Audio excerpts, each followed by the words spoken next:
Hello' viewers, আজি মই আপোনালোকৰ লগত শ্বেয়াৰ কৰিবলৈ লৈছোঁ চুজিৰ চকলেট কেক। আৰু এইটো সৰু ল'ৰা ছোৱালীৰ কাৰণেও বহুত উপকাৰী আৰু হেল্ডি হয় আৰু ডাঙৰ মানুহো খাব পাৰে। তাৰ কাৰণে মই সম পৰিমাণৰ চুজি, সম পৰিমাণৰ আটা এয়া মিক্স কৰিলোঁ। তাৰপাছত ইয়াতে তাল মিচিৰি ব্যৱহাৰ কৰিছোঁ। তাল মিচিৰিটো বাচ্চাৰ কাৰণেও ভাল আৰু হেল্ডিয়ে হয়। তাল মিচিৰি দিলোঁ অলপ। তাৰপাছত ইয়াতে সম পৰিমাণৰ গাখীৰ দিছোঁ। যিকোনো গাখীৰ ব্যৱহাৰ কৰিব পাৰে। এয়া মই গাখীৰ দিলোঁ। এতিয়া মই ভালদৰে মিক্স কৰিছোঁ।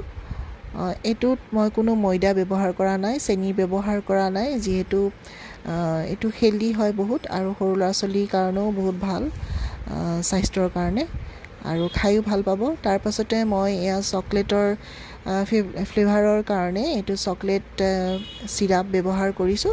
এইটো কিনিব পোৱা যায়, এনেকৈ মই চকলেট চিৰাপ ব্যৱহাৰ কৰিছোঁ আৰু এইখিনি দিছোঁ। সৰু ল'ৰা ছোৱালীয়ে যিহেতু চকলেট খাই ভাল পায়, গতিকে সেইকাৰণে সিহঁতি চকলেট ফ্লেভাৰ থাকিলে নিশ্চয় খাব। সেইকাৰণে মই এয়া দিছোঁ আৰু ডাঙৰ মানুহৰো চকলেট খাই ভালেই লাগে।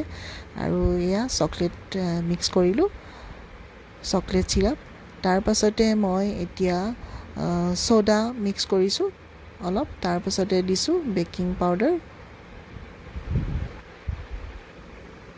আন্দাজমতে দিলেই হ'ল বেকিং পাউডাৰ আৰু ছ'ডা।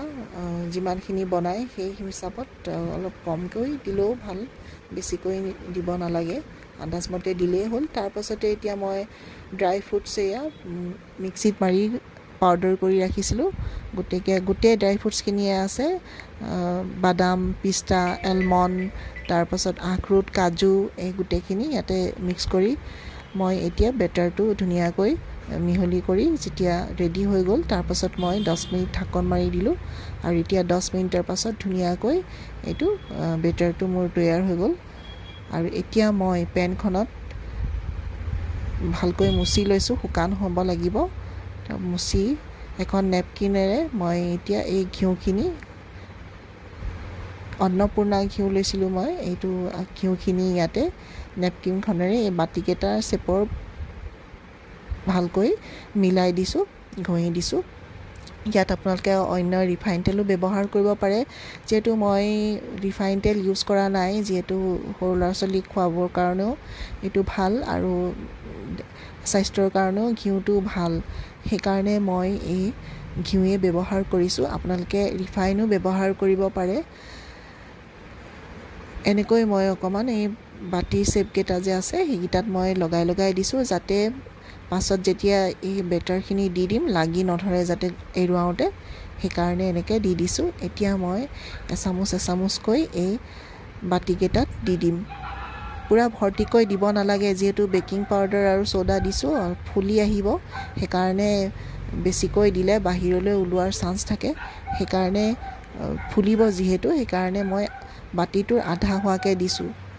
আৰু এতিয়া মোৰ সম্পূৰ্ণ এনেকৈ দিয়া হৈ গ'ল। আৰু এতিয়া মই পেনখন পানী অলপ দি গৰম কৰিম আৰু গৰম কৰাৰ পাছত এতিয়া এইখিনি পেনখনত এই ঢাকনাখনেৰে সৈতে বাতিকেইটা বহাই দিম, বাতি চেপৰ ঢাকনাখন বহাই দিম। আৰু এতিয়া এয়া ঢাকনখন মাৰি দিলোঁ।